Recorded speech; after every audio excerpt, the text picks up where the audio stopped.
Hey everyone, this is Russ, and I'm here to make a presentation about a support group for parents of adopted children dealing with behavioral, emotional, and attachment issues. My wife Lisa and I were introduced to the world of adoption about 15 years ago, and since that time we've adopted 5 different times and currently have total of 7 children in our home. And with it comes a bunch of amazing and beautiful experiences, and it's a clear reflection of the Father's heart seen and felt with the entrance of an orphan into a loving forever family. As in all families, there are adjustments, trials, misunderstandings, confusion, difficulties, and strained relationships were experienced. So that kind of brings me to the need for a group. The unique variables that accompany adopting a child into a family necessitate a broad scope of understanding, experience, ideas, skills, insights, and emotional support that are best expressed in a community context of those who have walked through it alongside of those who are walking through it currently. This group can meet a particular need in the church, as the behaviors of adopted children can often be extreme, unique, and confusing. And parents within the church can often fear judgment for not having their kids, quote, under control, even while these kids are experiencing intense feelings of loss and abandonment, fear, and or trauma. This support group is offered to reach out to those adopted parents who are facing the myriad of distinctive issues that accompany bringing an adopted child into the home. It'll provide educational insights from both clinical literature and practical experience, as well as establish a supportive environment within which to receive support, feedback, and direction for dealing with various behavioral, emotional, and attachment-oriented issues that adopted children can oftentimes face. So how to start the group would be for parents, either married or single, would be welcome, but have at least one adopted child currently in their home. The group would be about 8 to 12 members plus the facilitator. Location most likely be at a church somewhere in the area where I live. Time frame is 12 weeks and for 2 hours. I'll talk through that a little bit more. Cost is $150 to encourage investment, but also cover childcare for those that need to take advantage of that. The group type would be balanced between psychoeducational presentations, but also group interaction over the material, the issues, and feedback, creating a chance for mutual support. There would be a screening, just wanting this group to be as positive and effective and useful as possible, so as to exclude those that would come in with specific agendas, those that might be dealing with abuse issues, if there's personality disorders that would interfere with the potential of a processing group. Those things would be checked out ahead of time. Services, like I mentioned, childcare would be provided for 2 years old and up, and then referral sources. This group would be advertised through local adoption agencies, DHS offices, as well as local churches. The goals and objectives would include the psychoeducational element of the first front end of 30 minutes, where you have just a real didactic engagement of various topics and themes for each week that I'm going to outlay here in this presentation. And then a process element that about 90 minutes to really be able to engage around the material that's presented, and particularly the issues that the members are facing at that time. The objective of this time is to create a mutual support from the perspective of a shared experience and the ability clearly to empathize, hopefully anyway, the deep sadness, frustration, and pain and insecurity that can be experienced in troubled situations as it relates to adoption. Some of the anticipated issues, thought of one with a couple, especially a parent sharing details that the other parent isn't ready to have shared, and that could create some discontinuity within the processing group, and this could be acknowledged as a potential issue up front, and members would be encouraged to recognize they're in an atmosphere of trust and mutual understanding, and they should consider being open to sharing, but to not share past where they feel safe. And then advice for an issue that might be desired or received or unwelcomed and met with resistance could create an awkward environment of insecurity as to whether or not sharing with another group member is acceptable. But this could be addressed by developing a way of prefacing any input or feedback with seeking permission before proceeding. I'm sure there's other issues that would be dealt with, but there's a couple to anticipate. Some of the appropriate techniques would include a psychoeducational, that first half hour with videos, handouts, references to research and current literature, as well as personal anecdotes during that time of just personal experience and how and what has worked and what hasn't worked.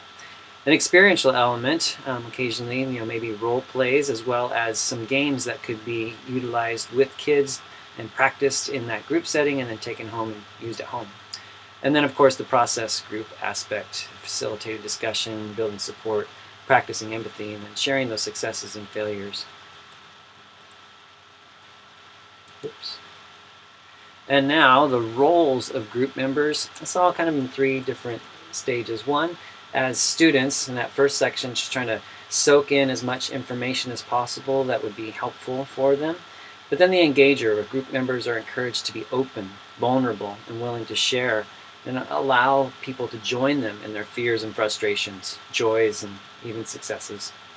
And then it can't just stay there in the group. It's got to be an aspect of taking some risks. Their group members are encouraged to take chances with maybe some new ways of seeing things, different approaches relating to their kids, and a willingness to make changes for the sake of successful parenting. A few ethical considerations. As always, confidentiality is an issue, although it's strongly encouraged and it's a critical part of being a part of that process group, that it can never be guaranteed. So just trying to keep a safe environment for the group to be able to really process and be able to really share and to open up. Reporting issues is sometimes, the specifically deals with parenting with this group in a difficult and sometimes extreme emotionally charged situations at home. Informed consent would require openness about the need to report perceived child abuse, but there also should be a balance of judgment about potential misperceptions as to what equates abuse. Kind of a sticky situation, but one that obviously is a need to give some consideration to. And then competency, as the field of attachment is very specific and highly specialized. It would be very important for the facilitator, while remaining professional and competent, not attempt to simplify or reduce situations to easy solutions or provide diagnoses for situations or specific children's issues. He or she would be well versed in what they present, have a valid rationale for the activities facilitated, prepared to share their sources, and make appropriate referrals as necessary. The group stages, beginning obviously with the initial one of that formative time where fears and hesitations are there, that whether the people are going to be accepted or rejected, the judgment and anxiety of how much to share. Just the important thing here is to really help people to be thinking about that and to be ready to try and share where those concerns come up, and so that they can be honest with it and move to the next stage, which is that transition stage where trust is being built and really want to be firmly established and maintained. As issues that can threaten the level of trust in the group come out, it's really important that members express those concerns with it so that it can be processed and the interpersonal work can continue. It's important for members are making emotional connections with each other, or at least beginning to take risks and are able to focus on here and now of what the group is discussing. So then they can move into the working stage where that exciting time of growth and insight where they can really benefit from the connections that have been established. And it's hoped that the group is working with a strong sense of cohesion, and at this stage they can start to practice some of the skills, verbalize maybe a response to a child in a situation with those role plays that I mentioned. And here they could receive feedback with support and encouragement to keep going, even in the face of failures or insecurities. And then finally, the final stage of the group that can be filled with anxiety is now they've got this support group and now they're going to have to be walking away from it. The aspect that they can affirm the strengths that they've increased in, the progress that they made, and even the commitments they've verbalized in the presence of others who are attempting to do the same, but also continued relationships or continued efforts to try and make sure that they have all the resources available to help them be successful in parenting these adopted children.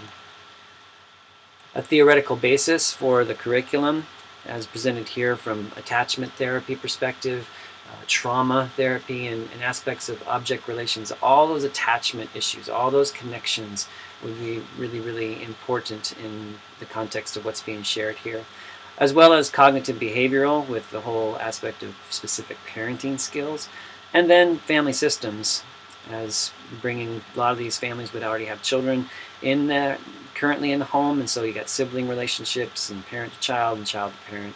So there's a few theoretical bases for the curriculum. But to just do a quick walkthrough of the outline, week one, obviously initial session, an introduction of the leader and their qualifications, introduction of the members, get some of their background, some of their cool stories of how they were led into adoption, an overview of the topics to kind of get people excited about that, an explanation of the format and expectations, especially for that process group time, as well as the safety concerns, confidentiality, and the abuse reporting that I already mentioned. Then the first section, of weeks 2 through 4, would focus on the child, attachment from the child to the parent. This is a huge issue, and certainly 30 minutes of 1 week is not big enough to cover it, but it at least taps into some of the issues and gets people thinking and gets them connected to some resources of where they can do further reading and further finding further support. But then an opportunity to talk about that, the child to the parent, and then these children have been oftentimes there's so much loss that goes on in their life, and trying to help kids to grieve that loss and what does that look like, and then even a little bit further in week 4, responding to that internalized trauma of different sorts, different experiences. So the first few weeks there focusing in on the child, and then the next few, 5 through 7, focusing in on the parent. Just as important as it is for children to attach to parents, parents really have to attach to that child. And there's some specific things to deal with in that, as well as the disappointments and unmet expectations that can go along. I know for my wife and I, our first adoption, we adopted a little baby from India. And when she came home about 6 to 8 months later, we came to discover she really had cerebral palsy and had her officially diagnosed. Brought with it some unmet expectations and some disappointments for benchmarks and all those sorts of things. And while love and committed to this little girl, who's 15 now, it's not easy. And you want to walk through that. If you can walk through that with other people and with some resources, it can be really helpful. And then week 7, responses to behavioral issues, the parenting that can be just normal parenting stuff or extreme parenting issues. And then the last 4, well, except for the closing, is a kind of a potpourri. There could be a lot of other issues brought up, but here's a few dealing with anger, sibling relationships, multicultural issues, especially for those international adoptions, and then special needs and learning disabilities. That's been a heavy part of our experience, especially the learning disabilities portion.